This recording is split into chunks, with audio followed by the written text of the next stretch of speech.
A Queensland company, Bus 4x4, has produced a four-wheel drive conversion for the Toyota HiAce that they claim could be the new, better, all-improved Troopy. Well, it's arrived. This interests me greatly, so much so that I decided that the only way to really find out if their claims have any merit was to build one myself. Wow, I've bitten off a lot. Because not only have I got to rely on a four-wheel drive system that to me is an unknown, only I can know after driving and testing it whether it'll fulfill the dreams that I think it might. I've got to make it look good. But before we head off on that journey, perhaps we should look at the market and see what other four-wheel drive vans are available.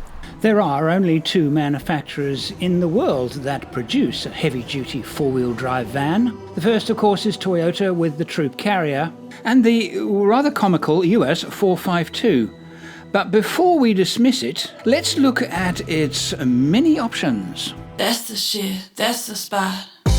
This then is their 5-seater combi, their 7-seater combi, their cargo van, the 5-seater, and the bus. And in terms of luxury and safety, that always makes the Troopy look like a Maybach.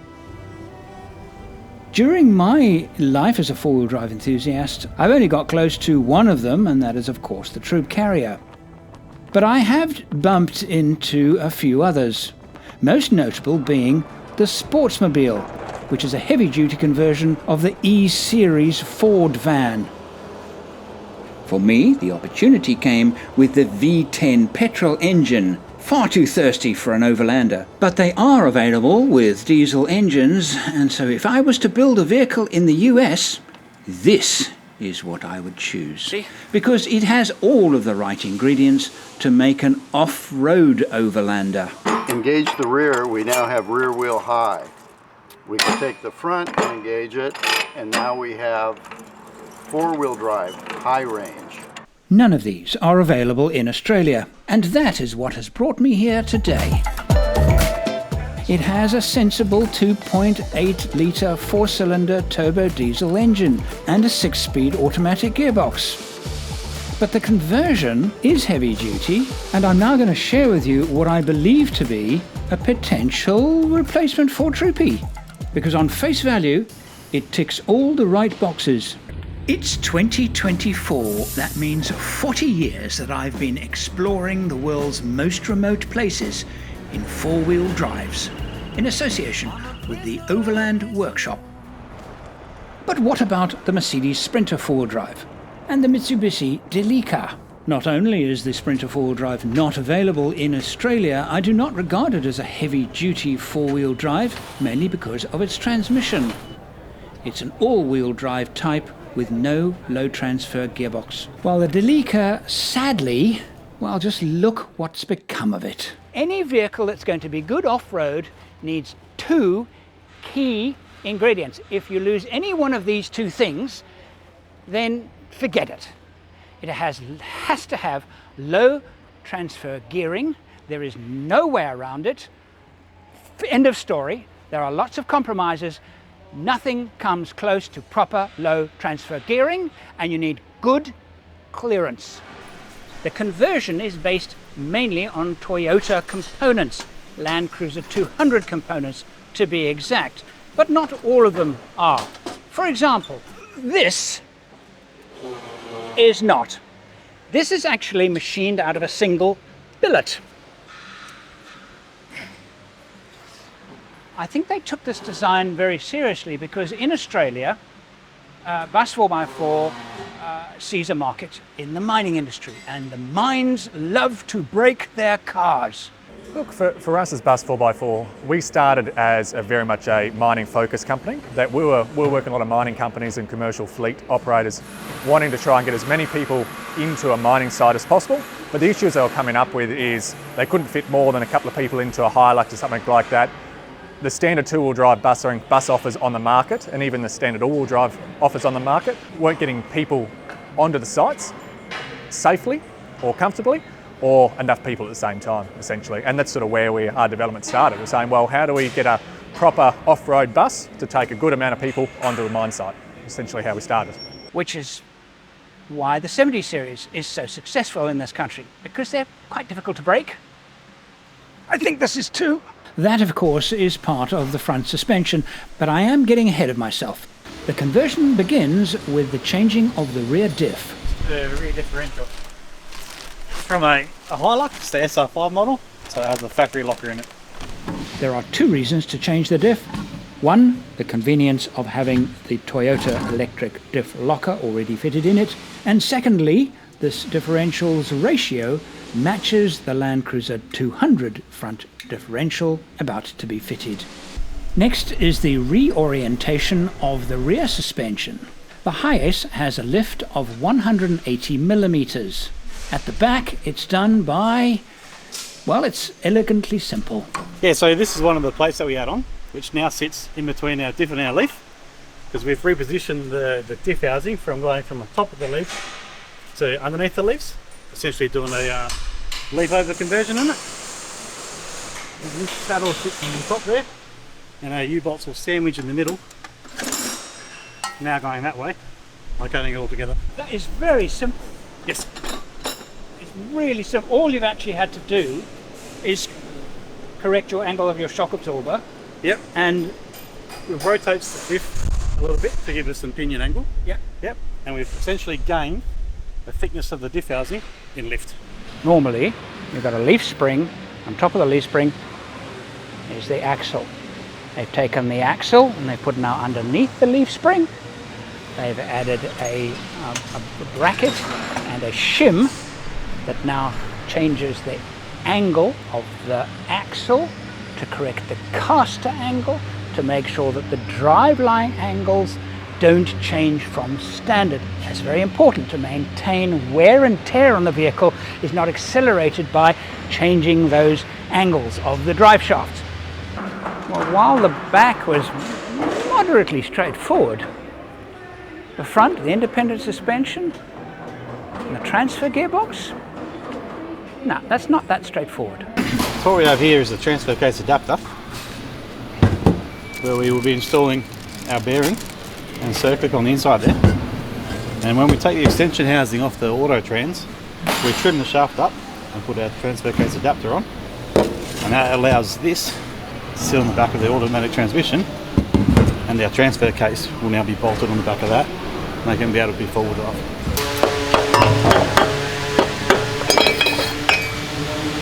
Output shaft of our transmission, and we'll be cutting this down to be able to fit our adapter for our transfer case.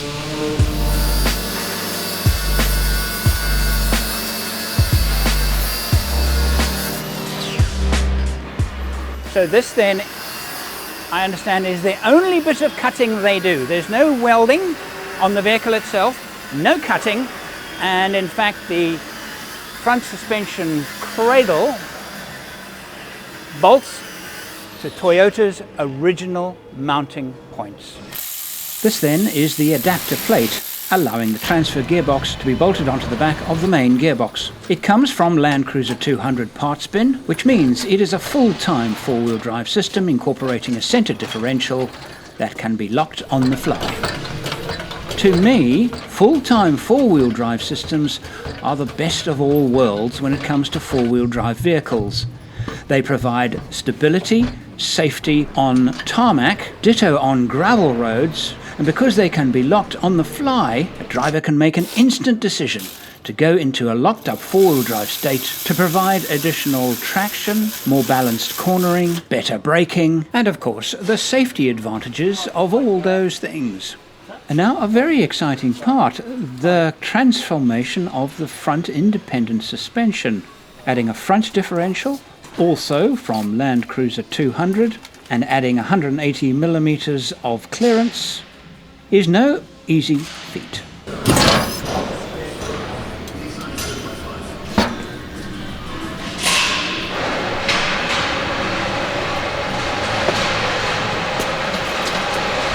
So what we do with our original strut here is we cut this bracket off from that and we grind it down nice and smooth, and then when we mount it back in the vehicle, and the top of the strut has this attached to it, which gives itself some lift and changes the geometry and that to suit our new suspension setup.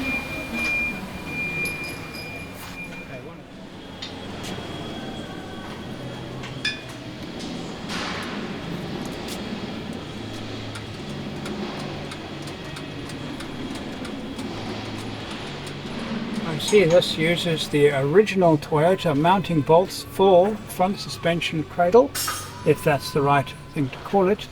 1, 2, 3, 4. And finally, the front stub axle, my favourite.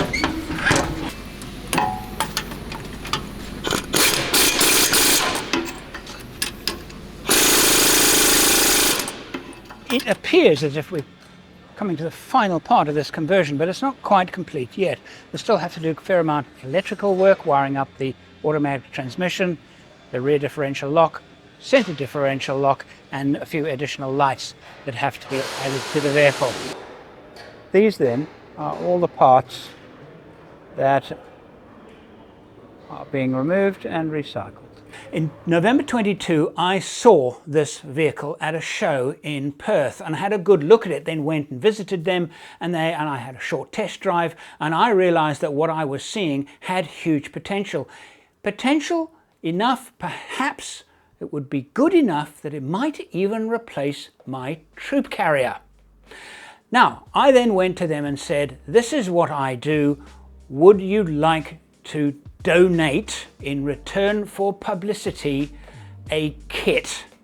And they said yes, but what is very, very important right up front, as with all my negotiations with all of the people that donate in return for publicity, components, accessories, parts, etc., is that they have absolutely no contribution, say, or cannot even persuade in any way, shape or form the content that I produce. And that was a non-negotiable. They obviously had a lot of confidence in their products, and they said that's not even an issue for us in the slightest. Let's make a deal. And that's what you're watching now. I'm going to leave them now to do those finishing touches, but I've asked them if they wouldn't mind just dropping it on its wheels so I can have a look. The tyres might be temporary. They are 235/85 R16s on the supplied rims. I really like the way that looks, but the big question of course is, could it ever really replace my troop carrier? Not only is it a question of how well it performs, but also how does it make me feel? In a following video, I've actually shot it already, I discussed this idea with Gwyn. The question you've got to ask yourself is, do you want to drive a van? But is it just a van? And then with myself while camping. The van has got to be, and I think it will be. I think it will be, and I think the only its breakover angle is not particularly great, and its departure angle is questionable, but not terrible, I don't believe, but we're yet to see. With a four-wheel drive system, it's a properly good four-wheel drive system. Of course, I don't have to make up my mind now. I'm going to see it next in the dealership where I'm going to take delivery. So now we cut to the dealer. Thank you. Thank you for being with us. Thank you. We Tolerate. do this. Okay, I'll try that again. Cut to the dealer now.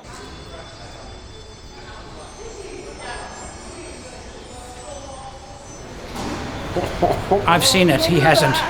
That is a big van. The van project is a collaboration between myself and Heine Klarman, owners of Egon, the developers of devices that greatly simplify electrical and water installations in trailers, caravans and four-wheel drives. We are building a technology demonstrator. Wow. You know, this is the first new car that I'm buying in my life. Ever. And it's a white delivery van.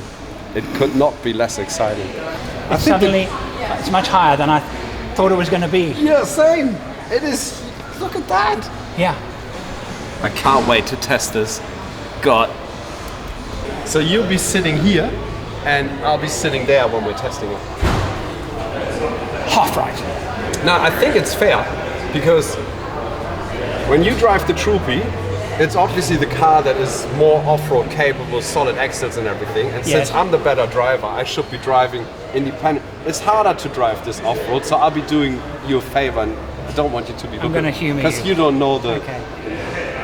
You get the idea. I get the idea of what you're trying to say. Really, I just want to drive the van. Yeah, I know you do. I don't know. Yeah, we're going to have problems with this. It's a problem. I can see a problem already. And we haven't got the keys yet. Eat dust, Andrew. This might work. You can have a 40-liter center console fridge in this thing. Look at the space. It's already settled. This is how this is gonna look in the future. Him there, me here, or in the Troopy, obviously. There, rear diff lock, low range, center diff lock. There you go. Look how many switches we can put in here. It's suddenly interesting, you know. Gun and I sat in it, and when it was out there in the car park, and we kind of were worrying about the fact that it's a van.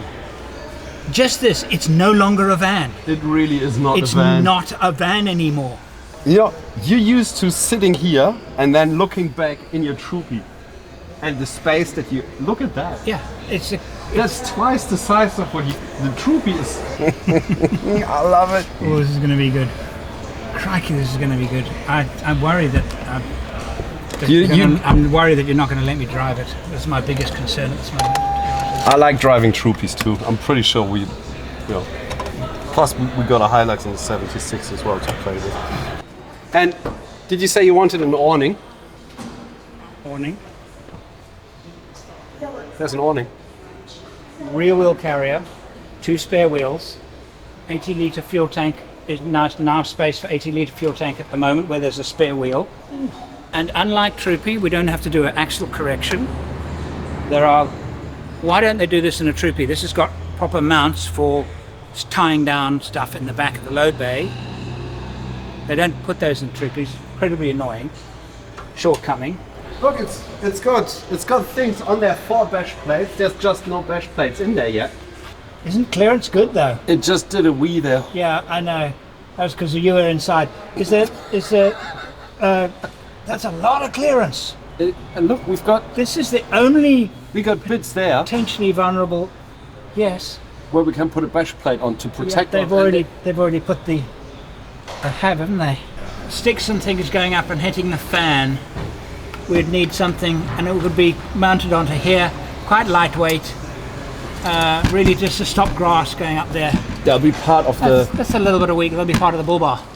And the bull bar, we can have a bash plate going all the way to. Yeah. I can't help myself. I find myself constantly comparing it to the Troopy. Look, for us, they both serve two different purposes. I think the advantage for us in a mining operation is we can fit 11 people plus a driver into one of these vehicles. Of course, HiAce comes in a number of variants. The one that I have converted is the long wheelbase, although it's the shortest wheelbase available. But we can also do it more comfortably because you've got a big sliding door, you can get in and out of it a lot easier. So that's sort of where the niche sits. The Troopy is a fantastic vehicle off-road, 100%, there is absolutely no denying it. But the ability to actually be able to fit people in easily, safely into this vehicle, we can get integrated ROPS, we can do all that. We've got all the safety features in this as well, between lane departure warning. It is just, for people moving solution, it is definitely far superior. And so, Heiner and I are off to build our technology demonstrator, which means a lot of the equipment accessories fitted to this vehicle will be breaking new ground. Planning for this project began well over a year ago, and we started by visiting Overland Expo West in North America, and being North America, of course, the home of some of the best vans anywhere. Quite a good space for the kitchen. The inspiration was endless, but in many ways we will be going far, far further than anybody before us. But what we're going to be doing with the electrical system in our HiAce is something completely... Okay, spoiler. 48 volts. Why 48 volts? I cannot tell you the advantages of 48 volts over 12 volts. Unless you see it, I didn't even believe I understand it fully myself at this moment.